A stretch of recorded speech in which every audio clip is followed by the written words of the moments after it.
everybody, Sam Strains here, welcome back to the railway and welcome to yet another locomotive review. Today, as you can tell, we're going to be looking at another railroad loco, this time the Evening Star, which is a lovely 9F in the BR green. And today, in fact, it is going to be a double unboxing because I also have this version to look at, which is, yes, it's the same model, so I guess you're wondering what on earth is going on here. Why has he bought two of the same model? Has he gone round the bend? Well, yes and no. As some of you might know, a few weeks ago, well, back in February in fact, for my 21st birthday, my parents, as a surprise for me, bought me the experience to drive a steam locomotive at the Great Central Railway. And I did a video on that back on Monday, so if you want to, it's up there somewhere, you can click on it and look at that. But the locomotive I drove was a BR Green 9F, just like the Evening Star, but it wasn't the Evening Star. And obviously I wanted a model as a bit of a souvenir of that time, so what I did was I ordered one from the model centre. And on the order I put, can you renumber it to the locomotive that I drove, blah blah blah. And they did that, and that is why I have a second one. Anyway, let's have a look at this one first. We're going to get this one open first. This is the regular one. This is the unchanged Evening Star from Hornby. And if you have a quick look on the end of the box, you can see that this one is R3288 210 BR Class 9F Evening Star. And that is just about all I have to say on that. So let's get this one out and see what it's like. And I do think the BR Green 9F is my favourite kind of 9F.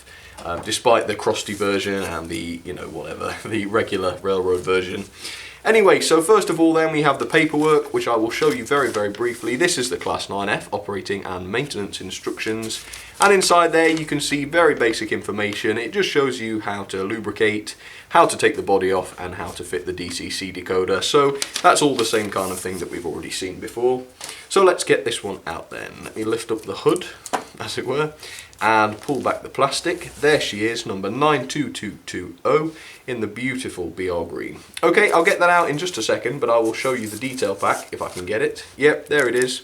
And in there is a single lonely vacuum pipe, which has been painted into the red as well, which is quite a nice touch. And obviously you could fit that if you wanted to. Okay, let's get the Evening Star out then. Yes, I'm just going to grab onto this plastic, I think, and try and pull it out that way. If that's possible. Yep, seems to be. Alright, let me try and grab hold of this. Alright, there she is. So yes, Evening Star, the last BR locomotive ever to be produced. Okay, so yes, nice and heavy. Notice there aren't any wires connecting the loco to the tender, which is very strange. And of course the original 9F railroad locomotive did have tender pickups, but this one doesn't, but not to worry.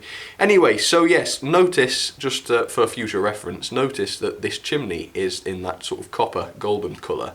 And I'll explain why that is important later on. But there it is, what a beautiful model, and we'll come on to her a little bit later on. Okay, let me pop her down, and I will show you my expertly weathered, I don't know why they put that on there because it isn't weathered, it is just the standard 9F, unweathered. So yeah, basically I said change the running number if you would, and remove the Evening Star nameplate. And that was all I was expecting for them to do, but in fact they did go above and beyond, so I'm going to show you this. Alright, so we have the instructions again, which I've just shown you, so I'm not going to show you that again. But here it is, here is my modified Evening Star. Let me try and get it out. Oops. Okay. So as you can see, this one has been renumbered to 92214, which corresponds to the one I drove. And yes, as you can see, the Evening Star nameplate has disappeared from the smoke deflector. Now what they also did was they changed the head code, not the head code, the shed code, which was 82F. So there you go. I didn't ask them to do that, that is what they did automatically. Now when this one came, I noticed that the chimney was in black. It wasn't painted into that copper colour. Now at first I just thought, oh, here we go again. Hornby's cutting back on the detail. But no, when I was reading about this, it turns out that it was just the Evening Star that had that copper coloured chimney, and all of the others had just a plain black chimney. And looking at the pictures of the locomotive at the Great Central Railway, the one I drove, that one also has a black chimney, so they even did that. That is incredibly impressive. I wasn't expecting them to go so far, but I'm really pleased they did, and it was well worth the money I paid for it. So there it is, number 92214. Exactly the same in many ways, except of course it does have the different running number. Okay, let me put these down for you then. The two 9Fs, and I'm going to review one of these. I think I'll review the Evening Star just because that's the title of the video. I don't want to shortchange anybody. But there they are, the two 9Fs, and here is a little bit of history on the class. So designed by Robert Riddles, the 9Fs were the last standard locomotives to be produced for British Railways. They represented the ultimate development in freight locomotive and proved themselves to be extremely fast and powerful with those 10 mighty driving wheels. Evening Star was constructed in 1960 and became the last steam locomotive ever to be built by British Railways. It was also the only locomotive ever to be built with the intention of preserving it at the time of construction, and it can still be seen today at the National Railway Museum. In total, 9 locomotives were preserved, though sadly the rest were scrapped. So there she is then, the truly beautiful Hornby Evening Star Railroad Edition. And as you can probably tell, in real life these were very, very iconic locomotives, and the Evening Star specifically was the most iconic of them all. But in fact, for Hornby, this model was very iconic as well. When it first came out in the 1970s, it was by far the most detailed model Hornby had ever released. And it was also the first ever tender-driven locomotive Hornby produced as well. Now, of course, in the modern day this has been upgraded to loco-driven, so the motor is now in the locomotive. And also, I'm not 100% sure whether or not this is the same tooling as the 1970s version. If I had to guess, I would say it is, but it isn't supposed to be, I suppose. But look at it, just look. This is a railroad locomotive, so obviously it is quite cheap, and it isn't supposed to be highly detailed, and it's a very, very large railroad locomotive at that, so your expectations are likely not to be too high for this. But look, just look at the livery for a start. The lining on the locomotive is just perfect. It is as good as the Railways range, with that orange banding with the black in between. You have the big orange stripe along the running board, as you can see there, which is really, really beautiful. You have the perfectly applied running number there, 92220, and obviously that has the lining around it. The Evening Star nameplate is part of the smoke deflector, it appears, but it is again very, very nicely applied. There is so much painted detail on this. As you can see, obviously we've already mentioned the chimney quite extensively, painted into the copper colour. The smoke box door has lots of paintwork on it. The buffer beam is beautifully painted. It really is just a stunning, stunning locomotive. Okay, let's have a quick look at some of the separately fitted parts. Very unusual for a railroad loco is the fact that we do have glazed windows on this, on the sides and on the front and on the back.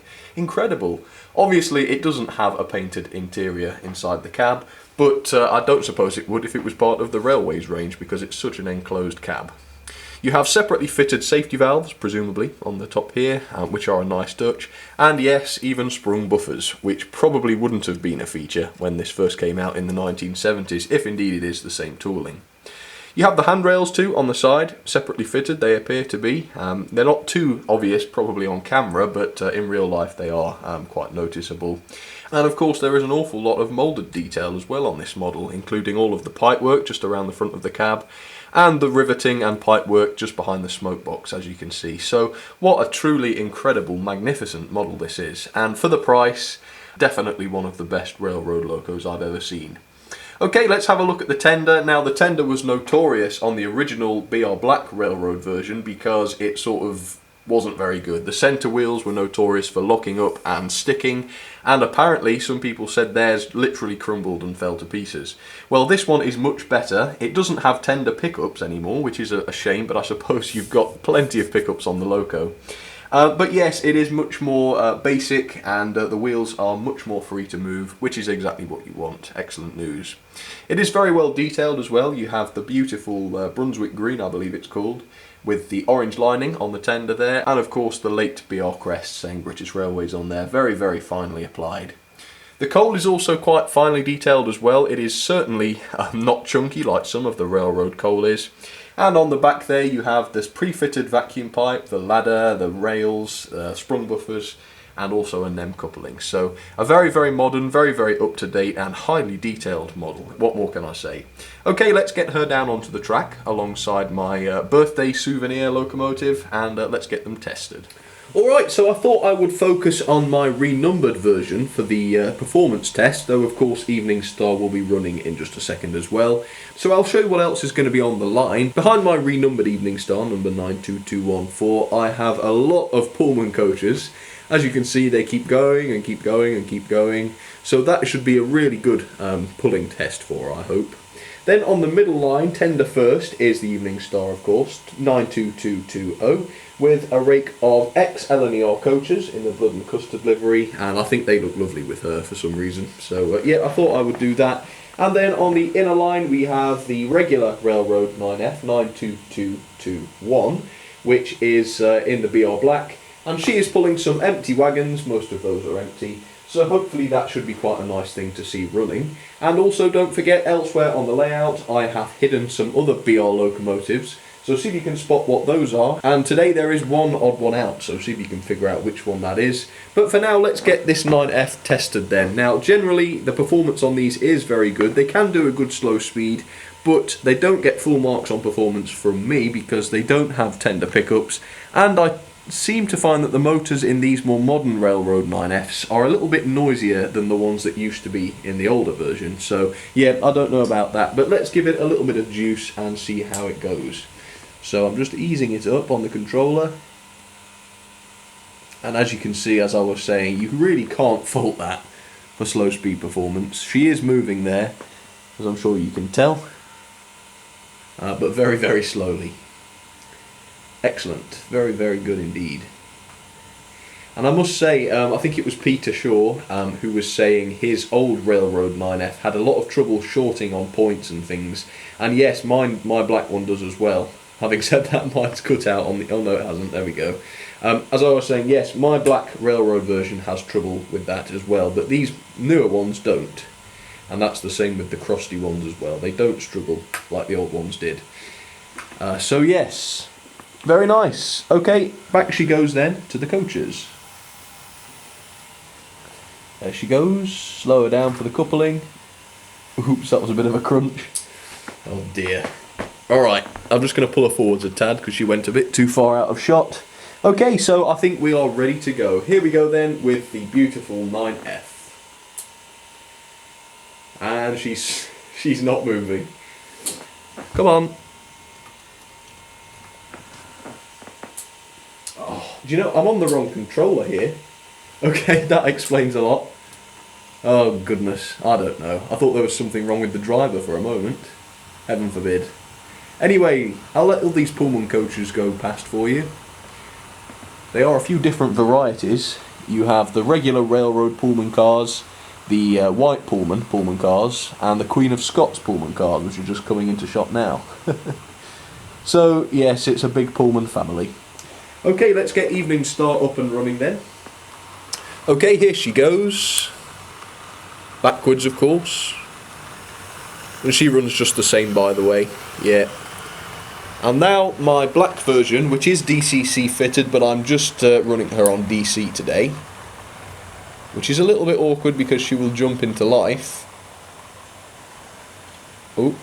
But as you can see, she is a lot quieter and smoother. And there all those wagons go. Great pullers, they really are. And enjoy the running session with 9Fs. Oops, she's slowing down a touch. They are beauties, aren't they? Here comes the one I drove. Can't believe I did that, you know. It's amazing to say that. Of course, I didn't have any coaches on her when I drove her. Luckily, I don't think they would let me be responsible for deaths. As you can see, a little bit of wheel slip coming up the hill here. And I think one or two more coaches would have had her stuck there, but yeah, as it is, she seems to be just fine. I'm not sure how many it is actually. It's 5, 6, 7, 8, 9, 10, 11. So that isn't bad, is it? And on a flat layout, a layout that is perfectly flat, I'm sure she could maybe do 15. And this one, Evening Star, isn't quite doing 11 coaches. But, you know, I'm sure she probably could. And down here is the black version. You can just, I don't know, you can just hear and see how much more smooth that one happens to be.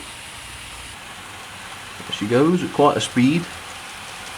Looks like she's wheel slipping a tad actually, but not the Evening Star. She seems to be just fine. I suppose it isn't strictly correct to have these coaches hooked up to her, but I just went with what looked nice, to be honest. Oh, look at that, they just crossed at the right point. So let me know if you enjoy seeing a loco that isn't Evening Star, by the way, because I have had a few people who think, you know, oh, not the Evening Star again.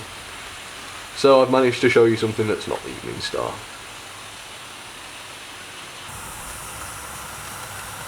But I personally think it is quite refreshing to see a BR Green 9F that isn't the Evening Star. Of course, none of them left the works originally painted into BR Green except Evening Star. But, yep, no reason why they can't be changed, as indeed the one I drove was.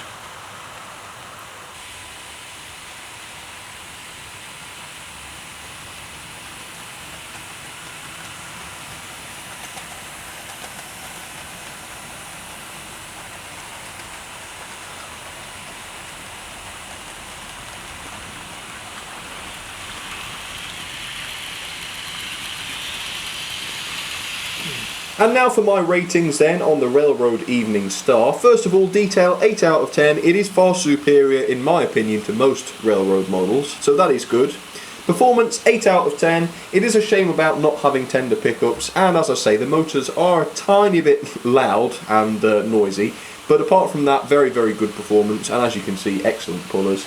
Character 10 out of 10. I love the 9F, especially in the BR Green, and Hornby have captured it excellently, so full marks there.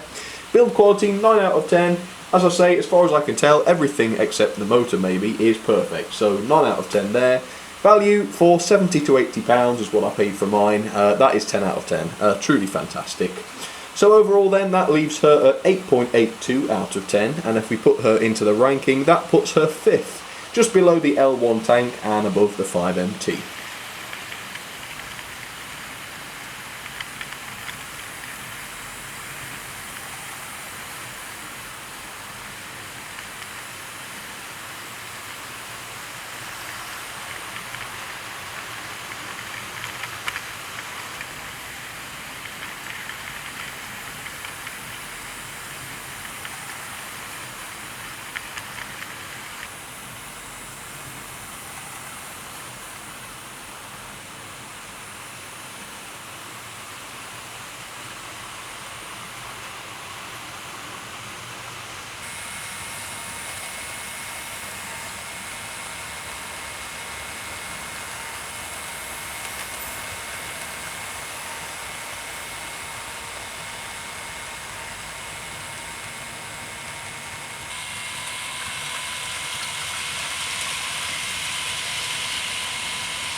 Okay then folks, well I do hope you've enjoyed seeing some 9Fs today, I know I have. And if you did enjoy the video, please feel free to leave a like or even a comment as usual, because I do love it when you get in touch, and I do love to get your opinions, because I'd love to try and improve if I can. And don't forget also, if you'd like to, you can check out the Facebook and Twitter pages, which haven't moved. They're at the same address as before, facebook.com/samstrains and twitter.com/samstrains. I apologise for the appalling humour. And here's the Wall of Fame, by the way. And of course, anybody can go on the Wall of Fame, anybody at all. So just email me your photos and drawings or whatever to samstrains@outlook.com, and I'll put those up, and that is my little way of saying thank you to you for being so supportive of me and my boring train videos. Or not boring, if you don't find them boring, that's fine too. Anyway, thank you very much for watching once again, and I will see you all very soon. Cheers everybody.